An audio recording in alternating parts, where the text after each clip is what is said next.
Hey guys, insight number 4. So verses 19 through 28 are literally a crossover of what we've just discussed, but we're going to look at a slightly different topic, and that is weak and simple things become strong, because we talked about us being weak and simple.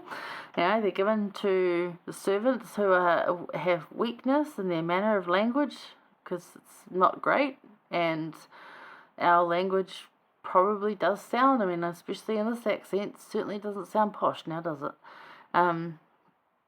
And I could get even worse. I could go full bro on you, I get some real Kiwiisms in there, but it's understandable. So specifically verses 19 through 28, because it was the weak things of the world that shall come and break down the mighty and strong ones. But it's the weak people of the world that will be given the Lord's strength to go and build up the church and to go and spread the gospel, the ones that are weak in speaking, that aren't great at, having big Fortune 500 companies and all the cars and all the stuff. That's not what's going to draw people in. It's going to be people's honest, loving, kind opinions and experiences that they're going to give that will interest people in why are you going to this particular church. Weak things become strong. Not in a worldly way, in a heavenly way. So what do you think it means to be a servant of the Lord?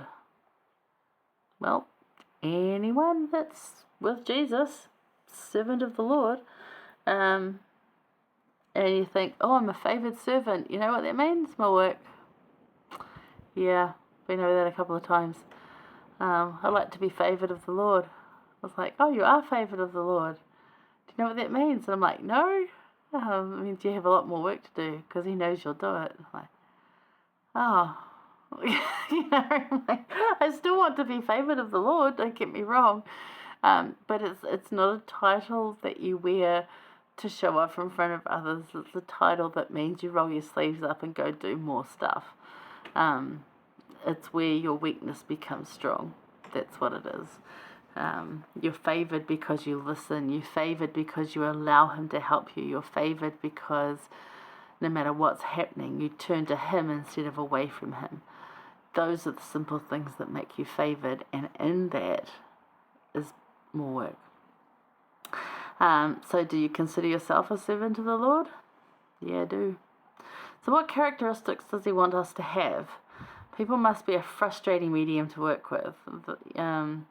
Through, gotta be, right? Think of like trying to work through humans that weren't being paid, so the threat of a job's not over them, and you've got to get them to do these things.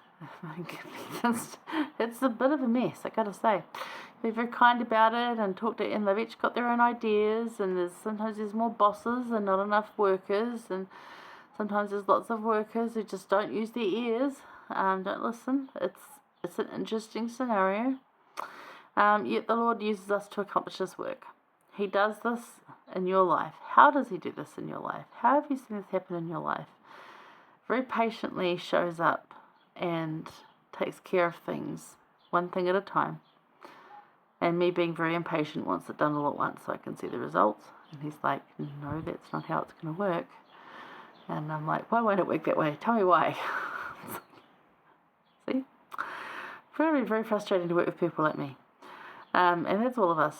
So how can we be better at this? So let's have a look at 26 and 28 specifically, which says that inasmuch as they sought wisdom, they might be instructed. So seek wisdom.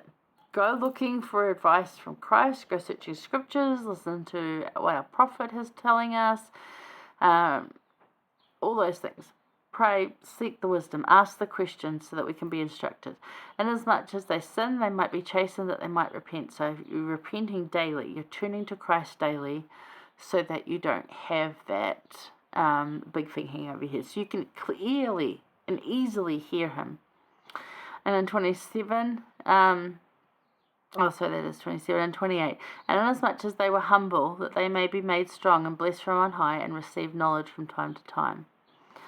The footnote for that talks about humility and directs you to the topical guide, which is an interesting read on humility and being humble, because it's not about being the kind of humble that today's world would put you through.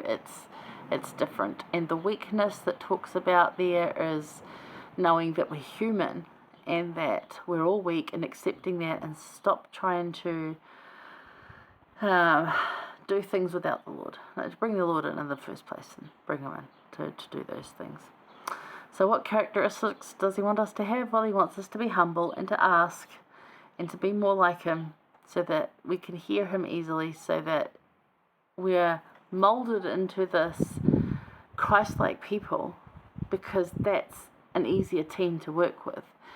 When he's going to go and create a whole new team to get this thing started, whatever, or he can go to the team and say, okay, right, I see some people down there, I'm going to get Lorraine to lead it.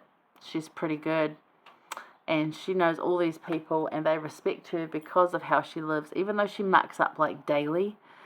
They know that she's a woman of God. They know that she's repenting constantly. They know that she's kind, that she will make sure that this is done properly for the Lord, not because she wants to look good. She won't take credit for it. There'll be plenty of thanks for it, especially from the Lord, but like, that's the team. That's the team I need to go and do this particular thing. And that's what happens. It could be just ministering to one person, or it could be a job that goes on for 2 years, 3 years, whatever, and teaching in a role or serving in a presidency, whatever. But if you can have those characteristics and work more on them, how much easier then it is that for your whole team to communicate with the Lord, not just you. For your whole team to hear him and be on the same page. So much easier. That's the thoughts there. Think about that. So how can we be better at this? How can we be better? What are your ways of being better at this? Because if you want your team to be better like that, you can do team building exercises. Team building exercises in the gospel looks like all sharing scriptures together. It looks like meeting together often. It looks like communicating well. It looks like living the gospel. All of you living the gospel, so that you come together and you can talk about, oh, I'd really like to have this conference talk, and nobody's going, what's a conference talk? Everyone's like, yep, we love that conference talk. So they're all working together. That's just one example. There's so many. What can you think of? Have you got any experiences? Drop them. We'd love to know.